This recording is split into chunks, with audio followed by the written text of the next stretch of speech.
After all this time, there's still an interest in an iconic car that made a big splash on the big screen 4 decades ago. My quick search of an online marketplace for buying and selling cars found just 6 listings nationwide for the 1981 DeLorean DMC. It's a rare car indeed, which makes this next story all the more remarkable. In our Sunday morning spotlight, Bryant McRae shares a back-in-time discovery in Waukesha County that will eventually bring a DeLorean back to the future.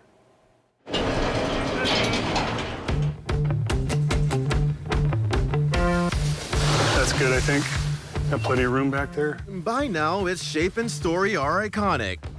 The DeLorean Motor Company's classic gull-wing sedan is instantly recognizable. The car a cultural oddity at the time. Beautifully crafted for long life, the DeLorean is one of the most awaited automobiles in automotive history.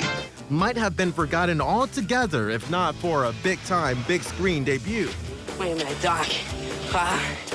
Are you telling me that you built a time machine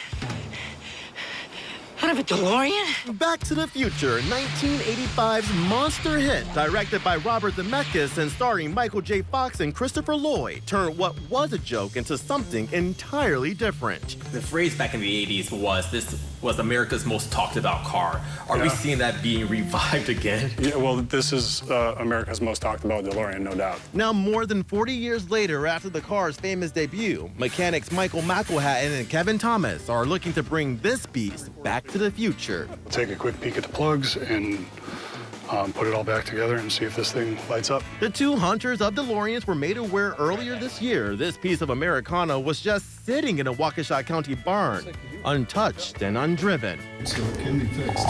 And they found more than they bargained for. Yes, it was dirty. Yes, there had been mice in it, but the story was so good with this car that we had to buy it and bring it back here. So McElhatton and Thomas got to work.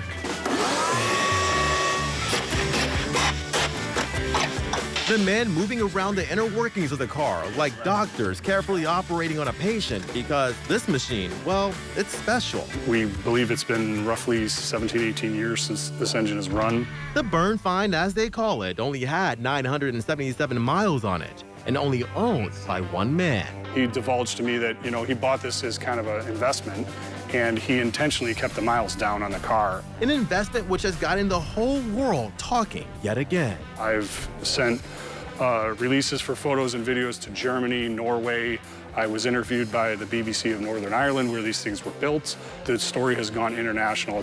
This car's got a personality of its own at this point. We found a family connection which sold the car to its first owner. And boy, it was a blast from the past. He started the car up and acorns flew out of the vents and the mice were getting after it and he had some words like, "This thing's gotta go."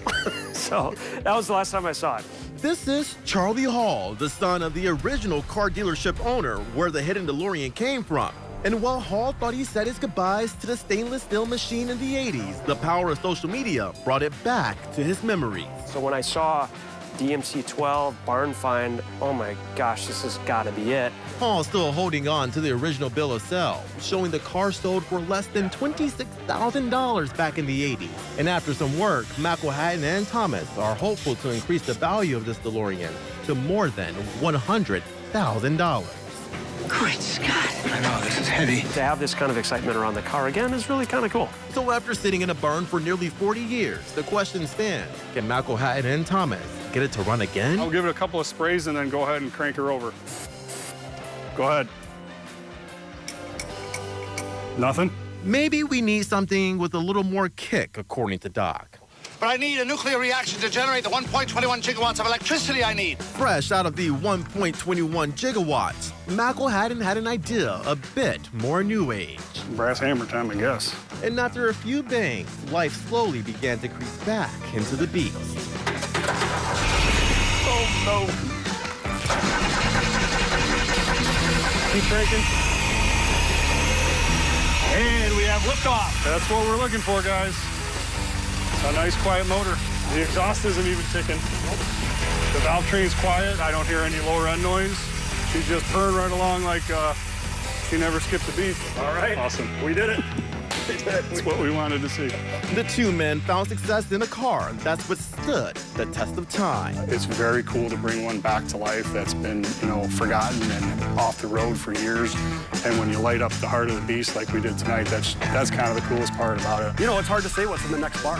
Another one could pop up next week, or it could be 10 years before we find anything like this again, or maybe never. And that's what makes it special.